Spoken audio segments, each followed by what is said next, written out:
आज इस संकट की घड़ी में बहुत सारी समस्याएं जन्म ले रही हैं, जिनका समाधान भी हमारा सक्रिय दिमाग कर सकता है, लेकिन हम उसे निष्क्रिय बनाए हुए हैं। मेरे पास बहुत सारे मैसेजेस आए, बहुत सारी समस्याओं पर विचार करने के लिए लोगों ने आग्रह किया। उन्हीं में से एक समस्या मैं आज ले रहा हूँ। आज मैं जिस समस्या पर बात कर रहा हूँ वह है सारे भारतीय अभिभावकों की समस्या। जी हाँ, स्कूल की समस्या। जो स्कूल फीस मांग रहे हैं और अभिभावकों के पास बच्चों के लालन पालन के लिए भी पैसे नहीं हैं और स्कूल दादागिरी पर उतर आए हैं। अभिभावक स्कूल के सामने गिड़गिड़ा रहे हैं, वीडियो बनाकर पोस्ट कर रहे हैं, लेकिन कोई ठोस हल सामने नहीं आ रहा है। नहीं, गिड़गिड़ाने की ज़रूरत नहीं है। यहाँ पर अपना विवेक जागृत करने की आवश्यकता है। हम इसलिए परेशान हैं क्योंकि हमारी निर्णय लेने की क्षमता काम नहीं कर रही है, क्योंकि हमने कभी भी अपने हिसाब से निर्णय लिया ही नहीं। एक प्रथा यहाँ पर चल रही है जिसे मेरी दृष्टि में फॉलोइज्म, अनुसरणवाद कहा जाता है। उसी प्रथा से आज सारी दुनिया के लोग प्रभावित हैं, हम भी प्रभावित हैं, हमारे बच्चे भी इसी को फॉलो करते हैं। जब तक ये फॉलो शब्द हमारे शब्द शास्त्र में रहेगा, तब तक हम गुलाम ही बने रहेंगे और सारी दुनिया मुख्य रूप से दो भागों में बटी है, अमीर और गरीब। आज बीच का तबका भी गरीब में ही आता है। गरीब और मध्यम दोनों वर्ग के लोग अंधे हो गए हैं, दोनों को बेहोश कर दिया गया है, दोनों को गुलाम बना दिया गया है। इसे हम वैचारिक गुलामी के नाम से जानते हैं। अमीर जो करते हैं हम उसे फॉलो करते हैं। हम क्यों नहीं अपनी क्षमता के अनुसार जीते? क्यों नहीं हम अपने निर्णय स्वयं लेते? उनको जो करना है करने दीजिए। आप अपने विवेक के आधार पर अपना जीवन बिताइए। यदि आंकड़ों को देखें तो केवल 15 से 20% लोग ही अमीर हैं, लेकिन ये लोग शेष 80% जनता पर शासन करते हैं और इस वैचारिक गुलामी के कारण गरीब और मध्यम वर्ग दोनों पिसते हैं। मेरी दृष्टि में आप अपना निर्णय स्वयं लेने की क्षमता को विकसित करें तो ये 20% लोग कभी इन 80% लोगों का शोषण नहीं कर पाएंगे। यदि कोई स्कूल इस संकट की घड़ी में आपसे फीस मांगता है तो आप तुरंत निर्णय क्यों नहीं लेते? क्यों नहीं आप तुरंत टीसी मांगते? कितने अमीर होंगे? केवल 15 से 20%। कितने गरीब और मध्यम वर्ग के लोग होंगे? पूरे 70 से 80%। स्कूल को झुकना ही पड़ेगा, फीस माफ़ करनी ही पड़ेगी। और यदि फीस माफ़ नहीं होती है तो तुरंत आप टीसी कटवाइए और अपने बच्चों को सरकारी स्कूल में भर्ती कराइए। स्कूलों का ये रूप भी इन्हीं अमीरों ने बनाया है, इन्हीं ने ये व्यू रचना की है जिसमें हम अनुसरणवाद के कारण फंस गए हैं। शिक्षा का कभी कोई ऐसा स्वरूप न रहा है न रहेगा कि यदि बच्चे एसी क्लासरूम में पढ़ेंगे तो ही पढ़ पाएंगे। आपको पता भी नहीं चल रहा है कि इन अमीरों के बच्चों को तो पढ़ना ही नहीं है। उनके पास पर्याप्त व्यवस्था है, पर आपके और हमारे बच्चे जिस पर हम आस टिकाए रहते हैं, इन एसी क्लासरूम के कारण बर्बाद हो रहे हैं। अपनी प्राकृतिक क्षमताओं को खो रहे हैं, आराम तलब हो रहे हैं, आलसी हो रहे हैं, नकारा हो रहे हैं, जिसका परिणाम हम और आप भोग रहे हैं। पढ़ाई और विलासिता का आपस में कोई संबंध नहीं, ये तो कृत्रिम रूप से बनाया गया है। आप अपने से ही पूछिए कि सोना आग में तपेगा या फिर विलासिता में। सब कुछ बर्बाद हो रहा है। आज गरीब वर्ग के लोग और मध्यम वर्ग के लोग अपना पेट काट कर बच्चों को अच्छे स्कूल में पढ़ाने की होड़ में लगे हैं, लेकिन स्कूल से निकलकर हमारे बच्चे कुछ नहीं कर पा रहे हैं, क्योंकि उनकी क्षमताओं को इस विलासिता ने समाप्त कर दिया है। वे तो नौकरी के लिए दर दर भटकते ही रहते हैं, जबकि अमीर वर्ग के लोग ऐसी व्यवस्था कर लेते हैं कि वे कुछ भी ना करें तो भी सब कुछ मिल जाता है। भाई, पेट्रोल पंप चल रहा है, क्या करना है? उन लोगों की फीस तो जाएगी ही जाएगी। जिस दिन आप और हम अर्थात गरीब और मध्यम वर्ग इस फॉलोइज्म अनुसरणवाद को खत्म कर देंगे और अपनी अपनी क्षमताओं के अनुसार बच्चों को पढ़ाएं, उस दिन सब ठीक हो जाएगा। बड़े स्कूलों में केवल 15 से 20% बच्चे ही रह जाएंगे। आप लोग केवल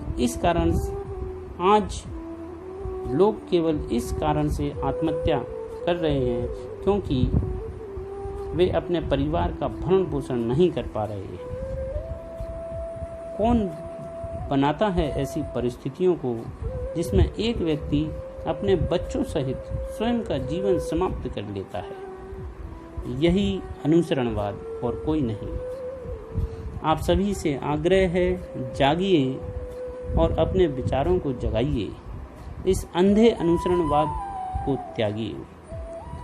आज किसी का भी अनुसरण आप ना करें, केवल अपनी क्षमता और अपने विवेक के अनुसार काम करें। आप मुझे भी अनुसरण ना करें। सोचें, समझें, फिर बात को प्रयोग में लाएं। आप अपनी डिसीजन पावर को प्रयोग में लाइए। जहां आपको लगे कि कोई चीज़ आपकी क्षमता से बाहर है, यदि आप उसे तुरंत छोड़ने का निर्णय कर लेंगे तो यह आपके नियंत्रण में रहेगी। आप इसके नियंत्रण में नहीं होंगे। आज हर क्षेत्र में इन दोनों वर्गों का भयंकर शोषण किया जा रहा है और हम समझ ही नहीं पा रहे हैं। आज इतने संकट की घड़ी है, पर क्या किसी मोबाइल कंपनी ने अपने रिचार्ज की दरों में कमी की? नहीं। क्या पेट्रोल के दाम कम हुए? नहीं। क्या दवाइयों के दाम कम हुए? नहीं। क्या खाने पीने के राशन सस्ता हुआ? नहीं, कुछ भी सस्ता नहीं हुआ। उल्टा हर चीज़ के दामों में वृद्धि हुई है और हम लोग केवल गरीब और मध्यम वर्ग की आय में जरूर कमी हुई है। ये व्यवस्थाएं निश्चित रूप से आत्महत्या की सोच की ओर ले जाती हैं। आज समय है नई क्रांति का। हम सभी अपनी सोच और अपने विचारों को सक्रिय करें तो निश्चित रूप से समाधान होगा। यदि आपने अनुसरणवाद को अभी नहीं त्यागा तो सदियों से, हजारों वर्षों से जो चल रहा है वही चलता रहेगा। यदि मोबाइल कंपनी के रिचार्ज की दरें को बढ़ाता है तो तुरंत उसे छोड़ दीजिए। पेट्रोल के दाम बढ़ गए हैं तो तुरंत साइकिल पर चलें। यदि स्कूल की फीस बढ़ गई है, आप तुरंत टीसी कटवाएं। आप देखोगे कि यह सभी खर्चे आपके नियंत्रण में रहेंगे, कभी अनावश्यक रूप से या जमाखोरी के लिए नहीं बढ़ेंगे। आप जागिए, नई दुनिया आपका इंतजार कर रही है। एक हो जाइए, पूरा गरीब वर्ग और मध्यम वर्ग सक्रिय हो जाइए। केवल जल्द निर्णय लेना ही सक्रियता है। वहाँ कोई भूल नहीं है, बल्कि नए का प्रादुर्भाव है, क्योंकि केवल मुर्दे ही भूल नहीं कर सकते। जीवंत व्यक्ति तो भूल से ही सीखकर विकसित होता है। हमारी भूल करने की आदत कहीं खो गई है, इसलिए हम सालों से गरीब हैं। जिस दिन आप इस आदत को दोहराओगे, आप कुछ सीखोगे, फिर सीखोगे और एक दिन अमीर हो जाओगे। सारे अमीर इसी कारण से अमीर हैं कि उन्होंने इस भूल का दुस्साहस किया। हम इसलिए गरीब हैं कि हम भूल नहीं करते, जीवन को स्थिर बनाने की कोशिश करते हैं, परेशानियों से भागते हैं, जबकि सत्य यह है कि इस ब्रह्मांड में कुछ भी स्थिर नहीं है। चांद, तारे, पृथ्वी, सूरज, हवा, बादल, सब कुछ अस्थिर है। आप सारी कंपनियों के पास, सारी सरकारों के पास हमारे इस स्थिर व्यवहार का सटीक डेटा मौजूद है। यह डेटा कहता है कि 20% लोग 80% लोगों का एक सीमा तक शोषण करें तो कोई फर्क नहीं पड़ेगा, लेकिन हम तक यह आंकड़े कभी नहीं पहुंचाए जाते। आज यही वर्ग सबसे ज़्यादा तप रहा है। सूरज भी उनको तपा रहा है, महंगाई भी उनको तपा रही है, सरकारें भी उनको तपा रही हैं, परिस्थिति भी उनको तपा रही है। जब यह तपन की सीमा का अंत हो जाता है, तभी व्यक्ति के अंदर इस जीवन से भागने का विचार उत्पन्न होता है। मैं आज आपको यह डेटा दे रहा हूँ जो कि सत्य है।